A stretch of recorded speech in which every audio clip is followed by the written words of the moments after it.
lamun jelema dek dibisakeun ngaji jadi ulama eta teh betah di pondokna mong nyong serong hayang mereka pondok di titah pondok modern ya mong aing mah pondok salapi bae sakalina mondok teu balik-balik ngeuh wahara jasa ngariweuhkeun kiai daharinya salah betah jana di dinya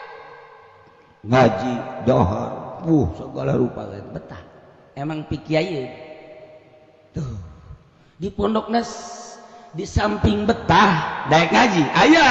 zaman kula di Garut jadi karesek betah jasa di pondok ngan tilok ngaji aya tilok ngaji kusim aya tukang bas jana belajar ngebas kusim jadi balik ke kuari tukang tembok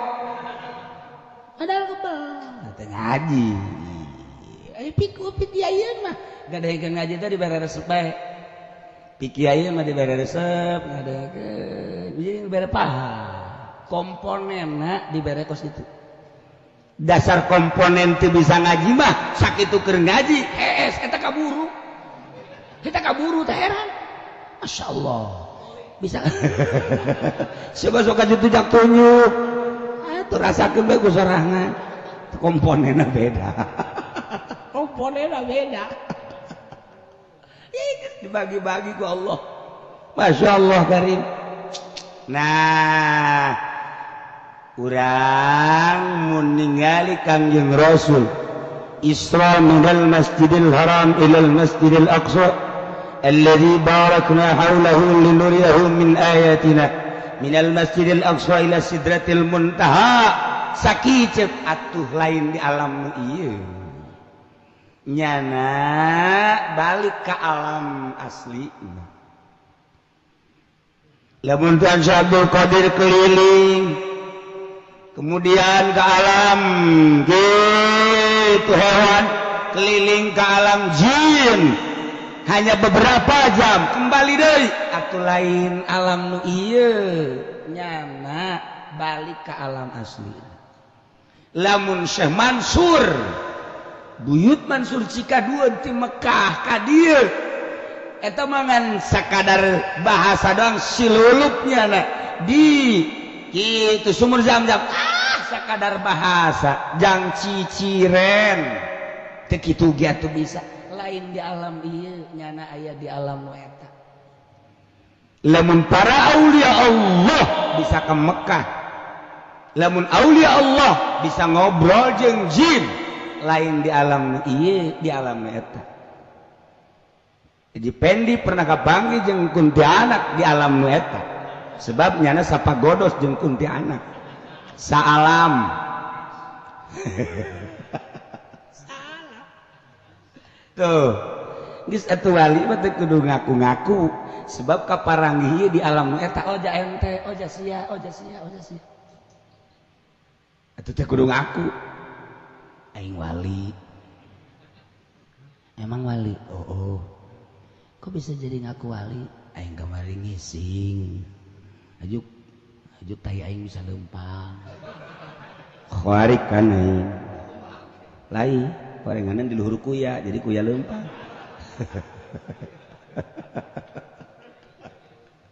teu kudu bebeja nyarambung sadunya tergantung makom-makomna sebab naon ketika aya di dinya truk jaya maneh ketika dinya truk oh jaya aduh teu kudu ngomong ketika pindah alam araya oh jaya itu fokus urang bae ketika Haji Pendi diasupkeun ka penjara jasia bareng sakamar jeung di borgol itu bareng emang jadi dia naon emang maling sendal emang Haji maling naon aing mah rada gede sepatu arah ya kabeh tuh kitu sarua Masya Allah mal kaliru teu kudu bebeja teu kudu ngomong jeung teu kudu dihayang-hayang aing pajar wali isin ku wali nu asli urang ngaku-ngaku kiai ge ku kiai nu asli isin urang sanajan di pakaian polisi bajuna pet polisi priwit polisi atuh kajawan ku polisi nu asli atuh kajawan lain sebab naon lempangna polisi mah tilak moyongkon itu moyongkon masih polisi moyongkon atau diketrakus semprong heuy tilak abdi asli sanajan maka preman lain cepakna lain lempang lain duh sanajan di pakaian abri misalnya Haji Pendi kurang pakaian baju abri ya kadang disengserikan ke budak letik juri abri atau ke patake terdidik kan abri mah coba nyana kita baris atau abri mah 1 2 1 2 1 2 jelas kan katu kencang nyana lain 1 2 1 tepuguh mana nu 1 mana nu 2 itu jelas berarti lain itu terdidik wali terdidik salafus solihin terdidik nah iya mah di dunia kene bisa balik ka lembur asli wah lain lalagaan wow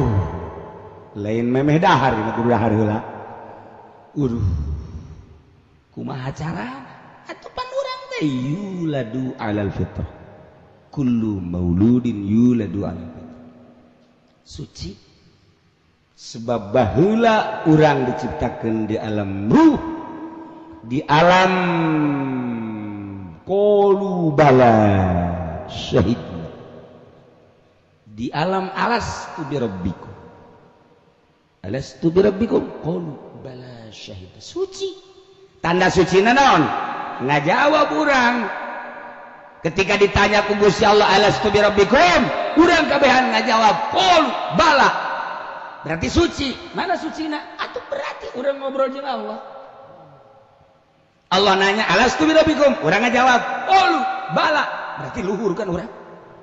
bisa ngobrol jeung Allah barang ka alam dunia bisa ngobrol jeung ngobrol jeung Habib Rozak jeung Haji Pendi eta bangsa kelas-kelasnya cecer eta mah kos kitu mah batur teu nginum nyana nginum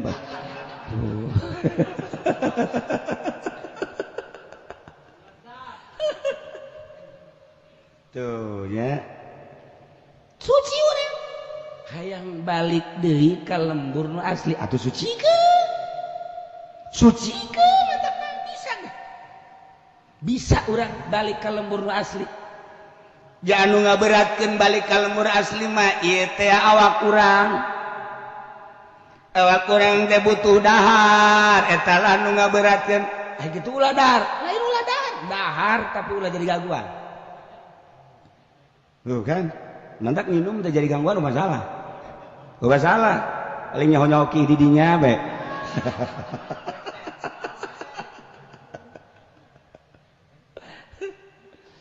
masalah naon dia nu batak jadi berat dedeleuan ulah neuleuh perembai neuleuh pek bae tapi ulah jadi ngaberatkeun kana lembur asli naon nu ngaberatkeun denge ulah dedengean lain ya Allah mere tapi dedengean ulah ngaberatkeun ka urang berangkat ka lembur asli sok bersihan atuh dedeleuan dedengean ambean ucap raga plengkah ulah datang ka berat urang deuk balik ka lembur asli atuh kudu kumaha ieulah make cara ieu Tuan Syekh Abdul Qadir Al-Jailani qaddasallahu sirrahul aziz deuk mere cara ka urang abe urang bisa balik ke lembur nu asli di dunia kene nah iya asal mulai sepotong-potong aja moal tuh encan ge berangkat tuh jauh-jauhan jauh sakumaha kenek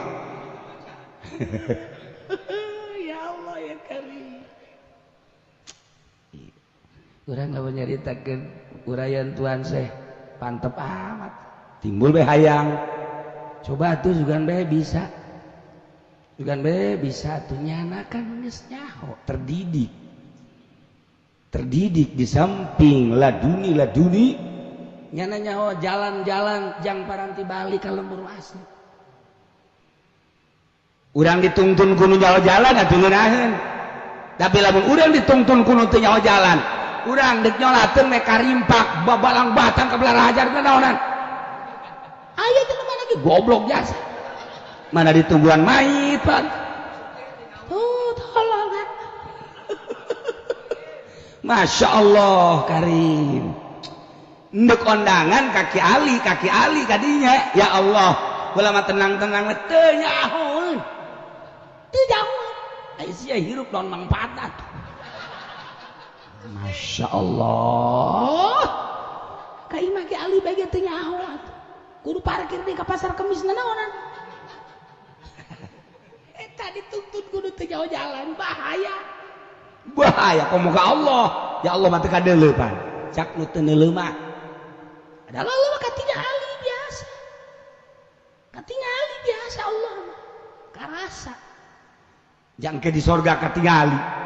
wari katingali ngalain ku panon ieu sebab kula masuk inget ka dongeng teh aya jelema sekolah luhur jasa begitu sekolah luhur teh ditangkal mana ketangkal kalapa predikat DRS edinya predikat doktor edinya predikat profesor edinya pohara jasa tapi nyada bingung bae lantaran teu ngaji mah bingung baja bingung jelema nu teu bingung mah jelema ngaji lamun geus ngaji moal bingung eta hebat teh jelema teh geus mun ngaji ka bingung ka Allah teh ai teu ngaji bingung bae ka buku mah ge leg ku sia universitas deuk ka Allah bingung tapi masantren deuk ka Allah teu bingung heran sakitu yang aneh santri mah tirok bingung ka Allah geura mahasiswa atau dokter Andes nyana salat bas kaberangan we subuh bingungnya nama ya Allah puyeng amat aing ieu datang ke kaberangan Masya Allah santri moal aya bingung moal aya Pak kudang jam 8 ya Karim wa bil qadari khairihi wa syarrihi minallahi taala aya babna qadaan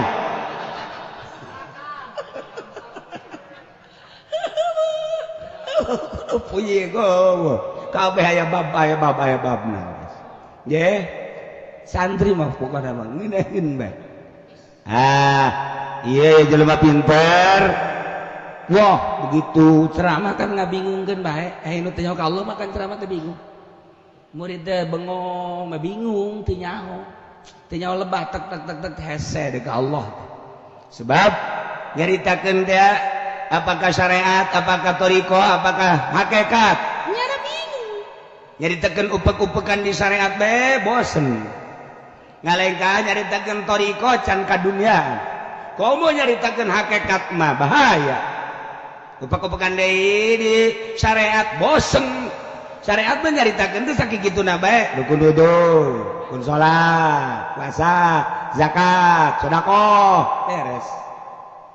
balik deui ka dinya atuh bosen naik ka thariqah moal aya eureun-eureunna moal aya beak-beakna sebab di alam nu eta mah ilmu teh hese tinggal nyokotan bae tek geus puyeng datang ka dinya mah puyeng anu ngadengekeun komo geus datang ka hakikat teu kudu jaritakeun wali-wali jaritakeun kajadian nyana-nyana bae ge ujian ada mual kawadahan geus datang ka hakikat nah ieu ayalah kiai ceramah kiai salap ceramah begitu ceramah beda digengekeunana syahdu kemudian katarima kan ai kiai salap mah deuk katarima deuk kentelillah nya nama masalah tinggal ieu hasud ieu kiai goblok ai giliran aing sok tirok didarengekeun malah aing ditinggalkeun asal kiai eta bae jelema ngadarengekeun ayeuna neuk ngizin-ngizin kiai. Nah, dalam kesempatan ini saya alhamdulillah ketemu dengan kiai yang dianggap harismatik. Saya mau bertanya kepada kiai, kalau pertanyaan saya terjawab, saya manut kepada kiai. Kalau tidak terjawab, jangan dianggap bahwa itu kiai benar. Makanya hebat. Kiai mah cicing baik. Saya mau bertanya kepada kiai 3. 1. Allah itu adalah ada. Bagaimana bentuk adanya Allah? Pohara Kak. Yang kedua,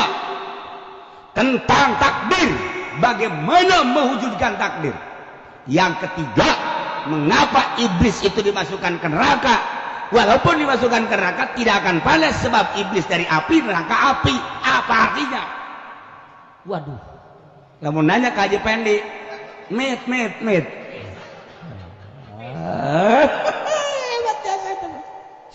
Tapi kiai mah dengan nyantai baik naik ke panggung. Sini ente sini. Sini yang dekat sama saya. Sini, waduh diusap punya. Datang ditampilin tuh, jaga. Apa ini? Enggak apa-apa saja. Jangan main sembarangan. Kan tabok-tabok aja. Ini jawaban dari pertanyaan Anda. Wah, kok pertanyaan sih dijawabnya pakai tempeleng? Ahli hakikat bakos gitu. Iya jawabannya namun sia hayang nyaho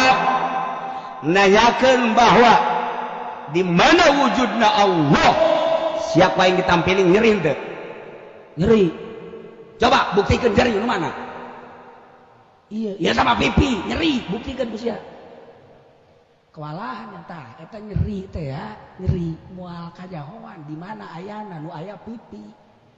Allah ge sarua. Karasa ku aing mah ayana Allah, ai ku beungeut sia mah teu karasa, siapa bisa wacan marifat, goblok sia. Waduh, bener. Nu kadua takdir. Aya Allah rencana siapa yang ditampilin. Eueuh, sakian eta.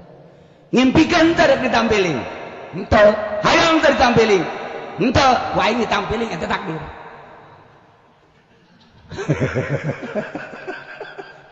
Terus setiap naon baik kos kitu teh takdir teh pilok rencana tapi datang karena aja tak tilu saya ditampilin karena saya nyeri pipi sia kulit leungeun aing kulit ya ieu ka nyeri bae goblok tuh setan geus keun wayah di nyeri bae teu urusan Allah heuh nya hampura balik sia ka ditu guys. Nggak hiji jeung Haji Pendi sia ka ditu geus. Henteu maksudna ngabatur. Tuh moal teter ahli hakikatna. Lantaran dibere ilmuna laduni. Ilmu laduni mah lain ilmu kudu dikasab, iraha butuh aya. Ilmu laduni. Geus kapepet amat. Nya nama dibere bae teh ku Allah ilmu laduni. Tuh, wafi laduni gola wafi. Qadni wa qadal wa don qadiafi. Nah, iyalah laduni. Di Al-Qur'an aya min ladunna ilma dan lain-lain sebagainya. Ilmu laduni. Mentak aya nu ngajualan laduni di Bogor. Ilmu laduni 2 hektar bisa ngaji. 2 hektar, 1 hektarna hargana 1 juta jadi 2 hektar seberit. 2 emang aduh dasar teh sugi-sugi kalau gitu teu bisa ngitung atuh heuh 1 hektar da 1 juta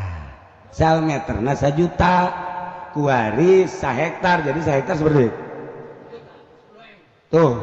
di dia kene geus robah tolong tuh coba encan ge ingka geus robah makana dagang teu sugi-sugi teu bisa ngitung.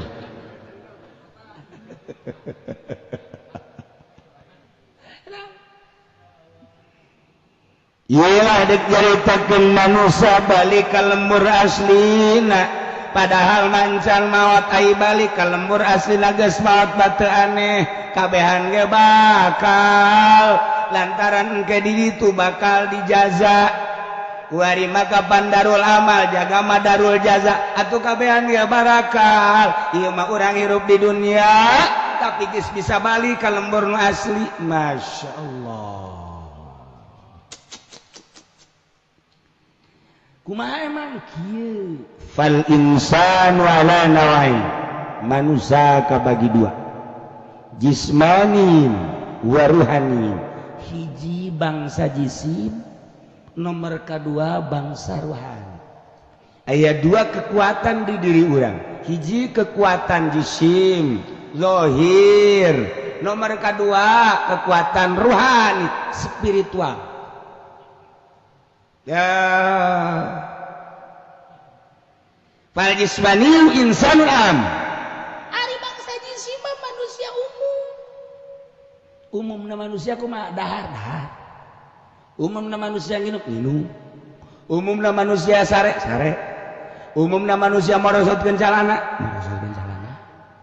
dek naon cenah porosot atuh kumaha sia bae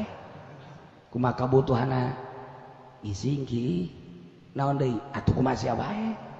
penting morosot bae calana da manusia biasa tah mah amun biasa gitu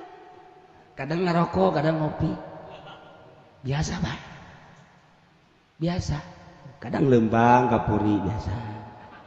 kacitra itu biasa atuh kieu tuh insanun amun tah mah main bola biasa lumayan jang naraka biasa nonton TV HP tah eta mah insanun amun umumna manusia kos kitu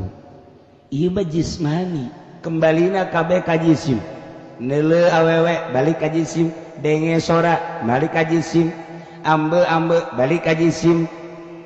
lutak letak rusa rasa baliklah ka jisim tunduh sare baliklah ka jisim kurang ngeunaheun awak urut balik ka jisim ieu mah perlu ka dokter baliklah ka jisim ieu mah kudu diistirahatkeun ka puncak ieu mah balikna ka jisim ieu mah kudu diistirahatkeun ka Lembang baliklah ka jisim wah kurang mantep maningan ka ditu bae ka Bali hegae wah masih kurang mantep ganeh yuk urang ka ditu bae ka Singapura jisim ieu mah umumna manusia insanun am tabat teu kudu dibahas bangsa teu kudu dibahas mah kos kitu mah jangan sorangan kuari pamarentah urang teu kondusif jelema jang dahar mah neangan bae ka Bandung teu kondusif pemerintah perekonomianna jang dahar jang minum jang pake neangan sorangan sebab naon kebutuhan eta mah amun biasa dong geus kitu bae teu kudu dicaritakeun nah lamun ieu karak waruhani insanun khosun nah lamun geus nyaritakeun khos wallahu a'lam bishawab